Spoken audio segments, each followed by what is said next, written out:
Hey guys, and welcome to my favorite horror and cult films, Volume 2. I did the first part of this video back at the end of October and said back then there'd be a part 2. So I tried to make sure I didn't duplicate anything. I watched the video back. I don't normally watch these back after I do them, but I tried to pick other ones that I like that I hadn't talked about yet. Like right now all my DVDs are in real disarray since I pulled all these DVDs out from all these sections. So I have to try and make sure I remember where to put them all back. So I took a lot out. Alright, I'll start with these ones. The paper box ones. The first one I picked was They Live, which is John Carpenter's movie. It was about these special sunglasses. When you put them on, you would see aliens, or you would see these alien versions of the people. There were aliens in this world, and it's kind of hard to explain, but it was Rowdy Rodder Piper, or however he says it, Roddy Piper. He just used Roddy Piper in this, but it was a very interesting film about these sunglasses. You put them on, then you see them. I like this movie a lot. This is one of the older DVDs. I didn't feel like buying it again because I like this old cover the best, and this is one of the old Image DVDs, I believe. Got this a long time ago from Borders. The next one I picked, which is a mainstream one, but I do like the first one. It's Nightmare on Elm Street, the first one. I didn't care for too many of the sequels. Some of them were good, some of them were bad. I thought Freddy vs. Jason was pretty good. I can never get too into the Versus movies.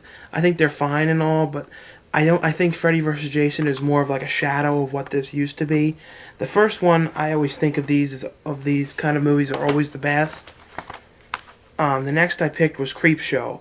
I know in Europe and some countries there's a special edition out.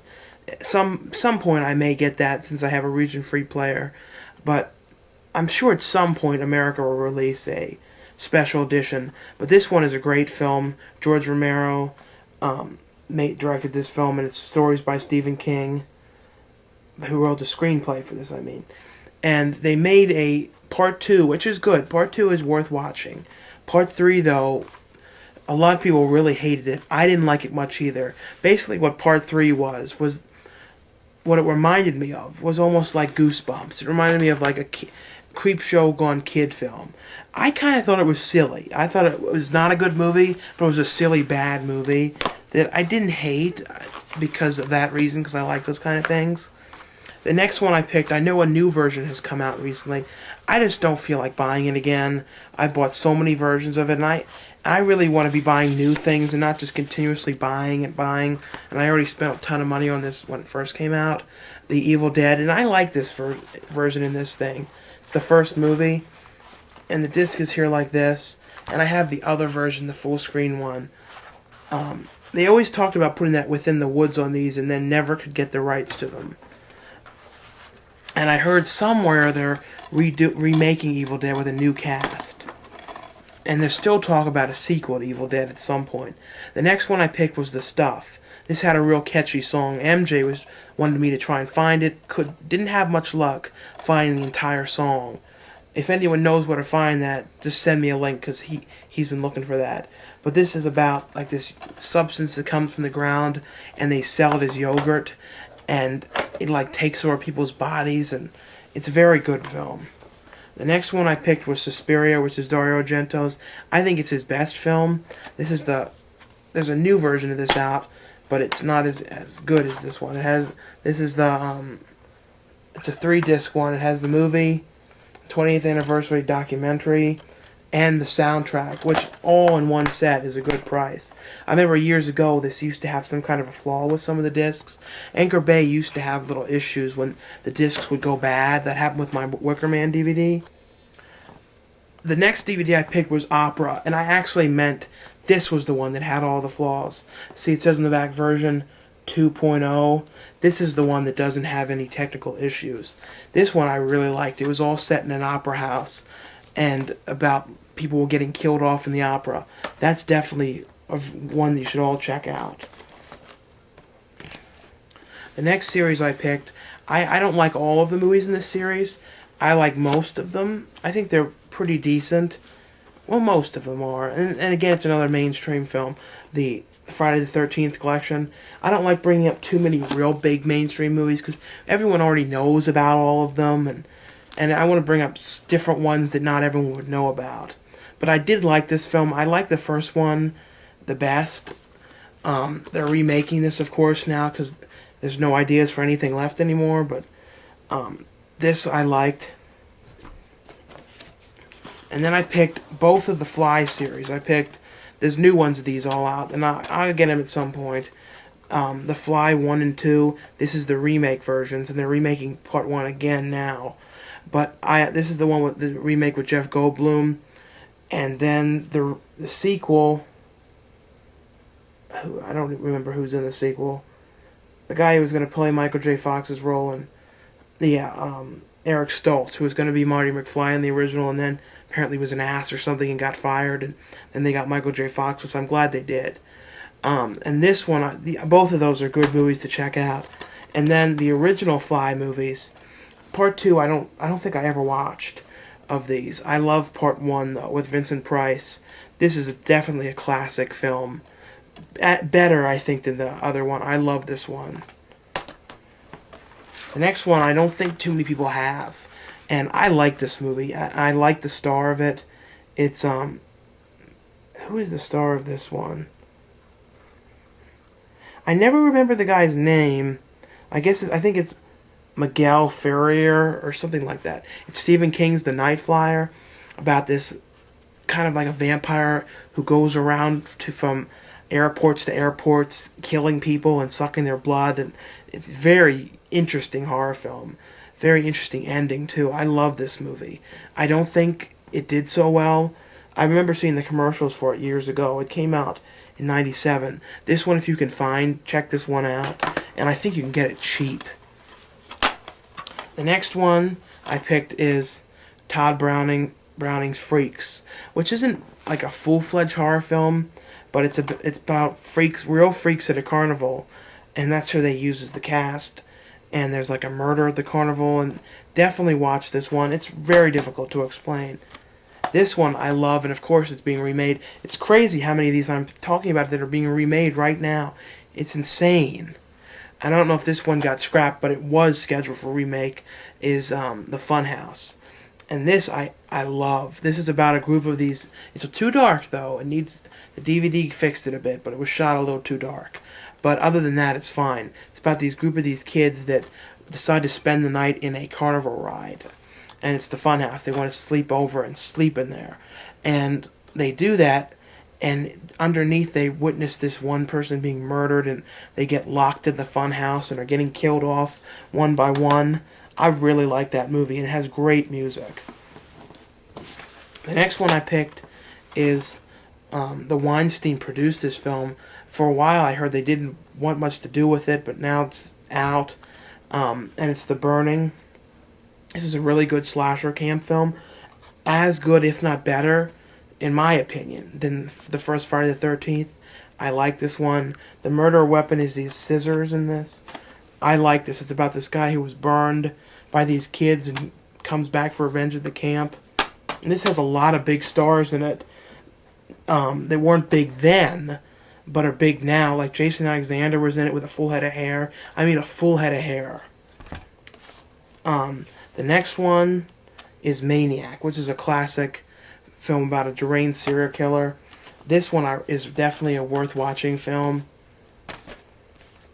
This one is an independent horror film, and I heard the director is doing a new one, a new film apparently. This has some of the greatest gore effects, and for a movie that was this low budget, I couldn't believe it. It's Jeff Jonker's Darkness, the vampire version, and this has both versions of the movie, and this is the gorier cover. This is definitely worth checking out. I got this one used for $8. I've had the original version, but I wanted the 2-disc one. The next one is a sequel I believe I mentioned already in the sequels video. This is a great horror film and one of my favorite horror movies, Texas Chainsaw Massacre Part 2. This isn't the remake. This is the original one that Tobe Hooper directed with Dennis Hopper. And although some of the things in this could have been a little bit better, I really like this. And there's cutscenes online I've seen. Joe Bob Briggs was originally going to be in this, but got cut out apparently. This one I wanted to add because I wanted to at least add something new that I liked.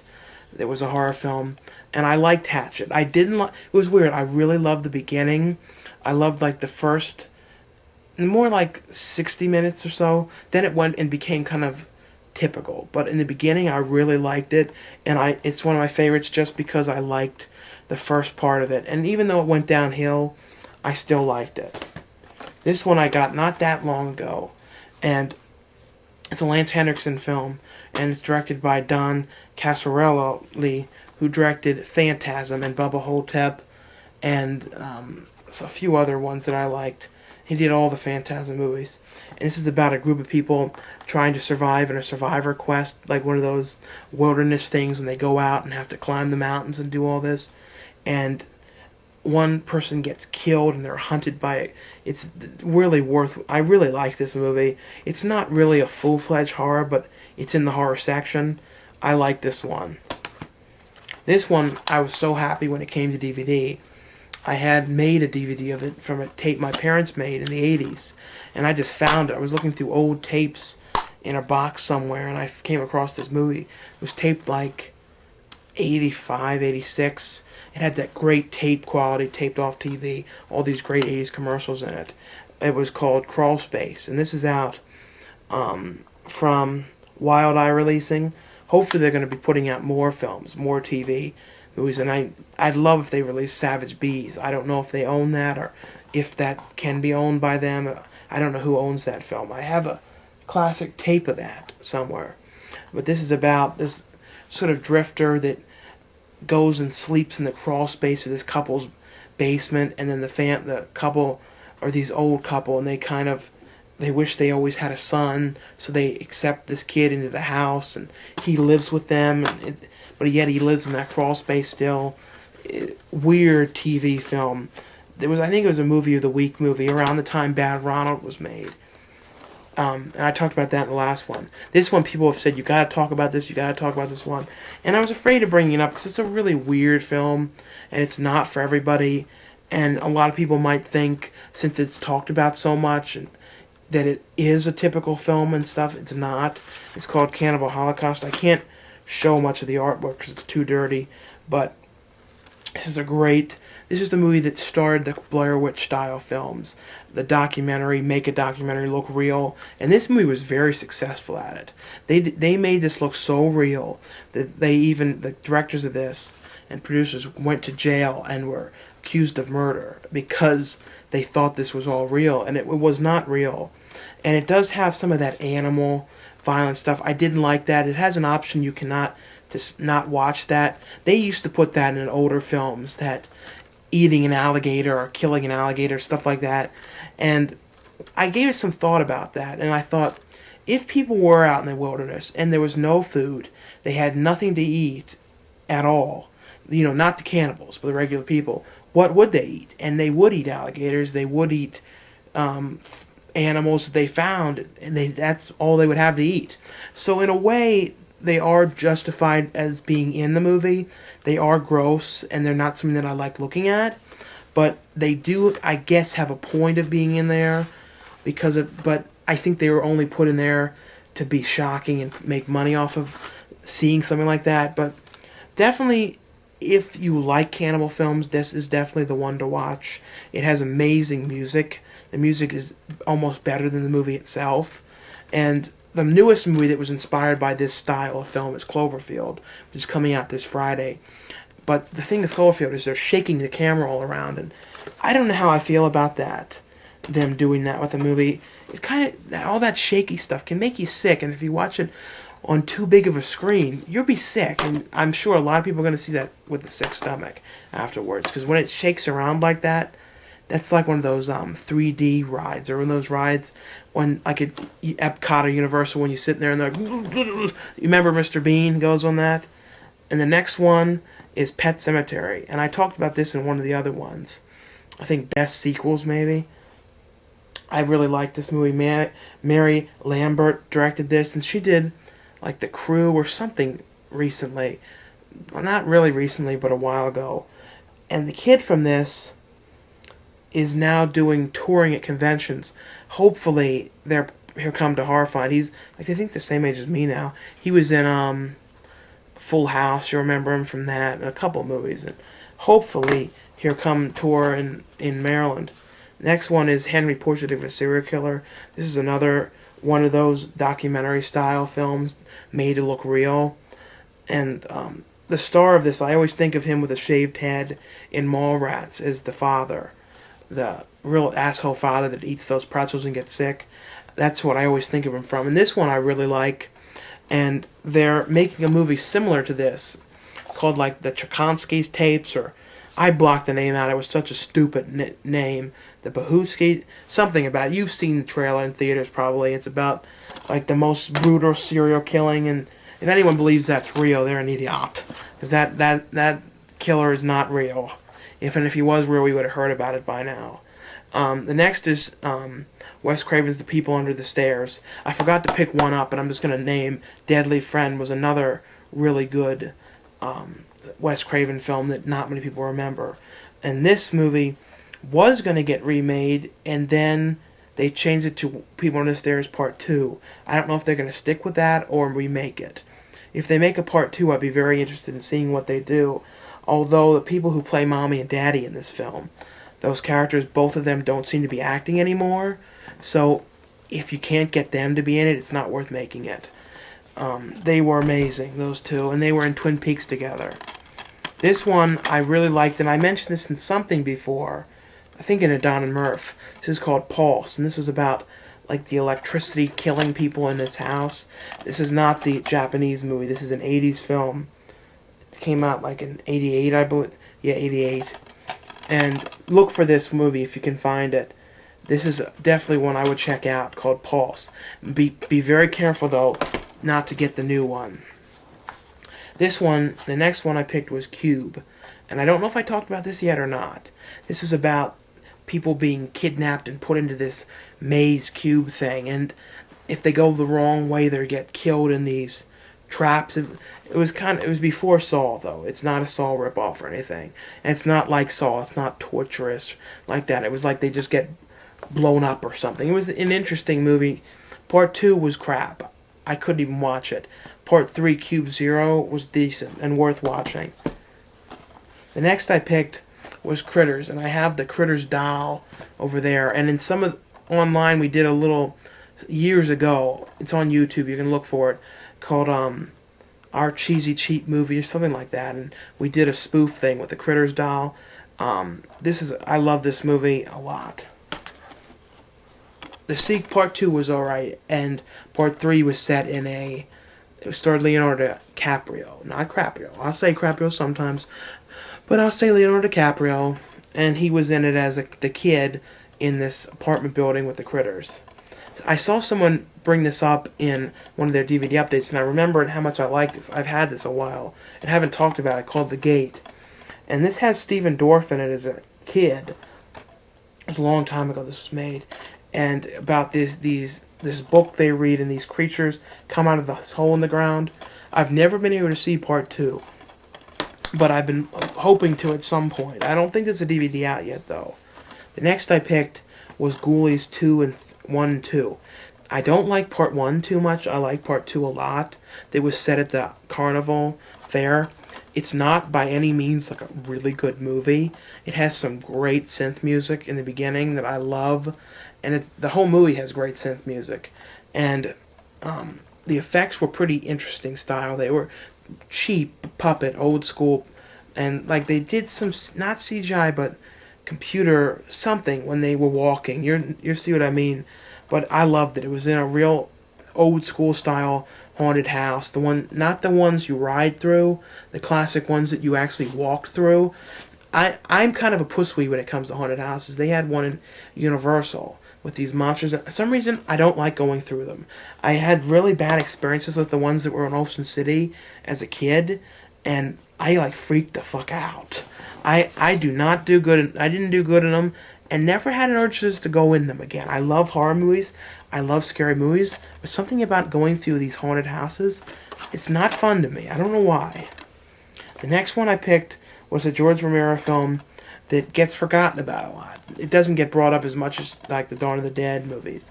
Is Monkey Shines. This is about a guy who becomes paralyzed and gets one of those trains monkeys to do things for him and like get him his food, and then the monkey sort of turns on him because the guy falls in love with this woman and his attention is going away from the monkey, and the monkey is like pretty crazy.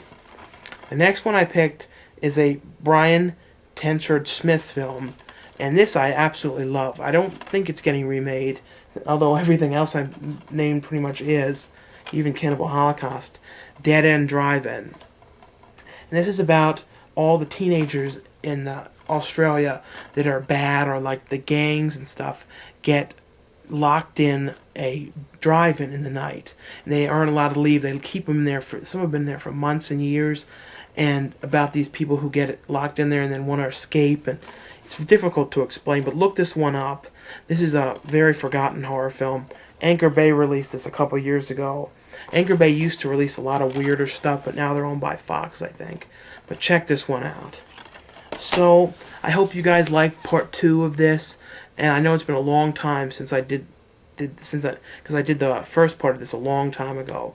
But thanks a lot for watching, and look forward to hearing what you thought. Look forward to hearing other horror films that you guys liked that I haven't talked about yet, and suggestions for other videos. And thanks for watching and subscribing.